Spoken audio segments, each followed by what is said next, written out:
అందరికీ నమస్కారం. ఈరోజు భద్రాద్రి కొత్తగూడెం జిల్లా అశ్వరాపేట నియోజకవర్గం దమ్మపేట మండల కేంద్రంలో దమ్మపేట మండల బస్టాండ్ రక్షణ సమితి ఆధ్వర్యంలో రీలే నిరాహార దీక్ష 13వ రోజు సందర్భంగా ఈరోజు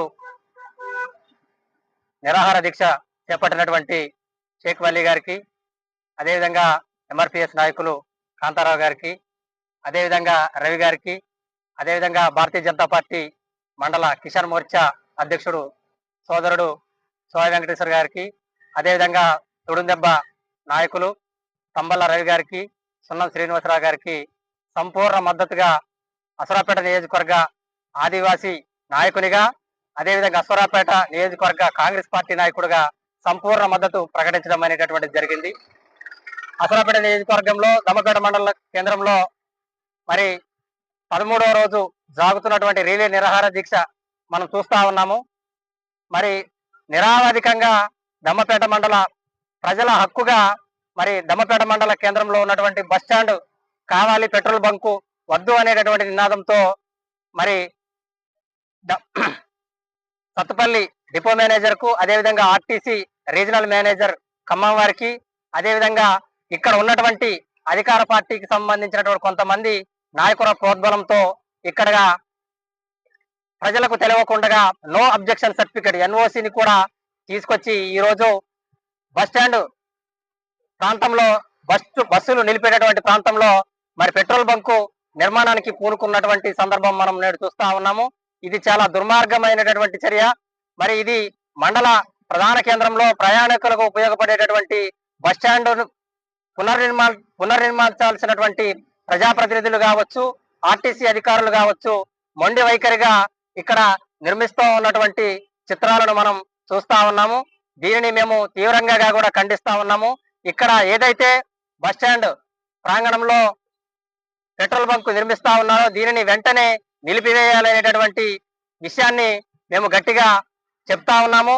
లేదంటే ఇక్కడ ఉన్నటువంటి దమ్మపేట మండల కేంద్రంలో ఉన్నటువంటి అనేక రకాలైనటువంటి ప్రతిపక్ష పార్టీలతో పాటు, అఖిలపక్ష పార్టీలతో పాటు వామపక్ష పార్టీలన్నిటినీ కూడా ఐక్యం చేసి ఈ యొక్క బస్టాండ్ ను సాధన కొరకు చాలా ఉద్యమాన్ని తీవ్రతం చేస్తారా అనేటటువంటి విషయాన్ని నేను తెలియజేస్తా ఉన్నాను.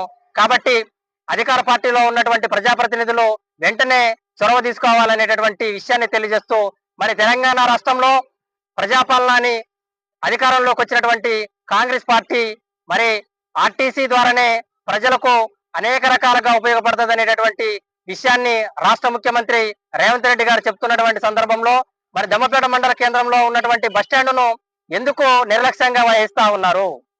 మరి విద్యార్థులకు కావచ్చు, ప్రయాణికులు కావచ్చు, దాంతో వ్యాపారాలకు సంబంధించి కావచ్చు, రకరకాల అవసరాలకు నిమిత్తము మరి జిల్లా కేంద్రమైనటువంటి కొత్తగూడెంకి కావచ్చు, ఇటు పొరుగు రాష్ట్రమైనటువంటి ఆంధ్రాకి వెళ్ళేటటువంటి రవాణా సౌకర్యంగా ఉపయోగపడేటువంటి బస్టాండ్ లో ఇక్కడ పెట్రోల్ బంకు నిర్మిస్తా ఉన్నారు. ఇది చాలా దుర్మార్గమైనటువంటి చర్య. తక్షణమే అధికారంలో ఉన్నటువంటి అశ్వరాపేట నియోజకవర్గంలో ఉన్నటువంటి స్థానిక శాసనసభ్యులు జారే ఆదినారాయణ గారు కావచ్చు, మరి ఉమ్మడి ఖమ్మం జిల్లాలో ఉన్నటువంటి 3 మంత్రులు ఉంటా ఉన్నారు. డిప్యూటీ సీఎం గా ఉన్నటువంటి మల్లు బట్టి విక్రమార్క గారు, అదేవిధంగా రెవెన్యూ శాఖ మంత్రి పొంగులేటి శ్రీనివాసరెడ్డి గారు, అదేవిధంగా వ్యవసాయ శాఖ మంత్రి తుమ్మల నాగేశ్వరరావు గారు తక్షణమే ఈ యొక్క బస్టాండ్ ప్రాంగణంలో నిర్మిస్తున్నటువంటి పెట్రోల్ బంకును వెంటనే నిలిపివేయాలని రాష్ట్ర ప్రభుత్వంతో మాట్లాడి ఆనాడు జలగం ప్రసాద్ గారు హయాంలో నిర్మించినటువంటి బస్టాండ్ను మరలా పునర్నిర్మించి ప్రయాణికులకు ఉపయోగపడేటటువంటి ఈ బస్టాండ్ను మరలా వాడుకలో తీసుకొచ్చి ప్రజలకు ఉపయోగపడేటట్లు చేయాలని ఇక్కడ ఉన్నటువంటి అధికార పార్టీలో ఉన్నటువంటి మంత్రులను, ప్రజాప్రతినిధులను, దమ్మపేట మండలంలో ఉన్నటువంటి అఖిలపక్ష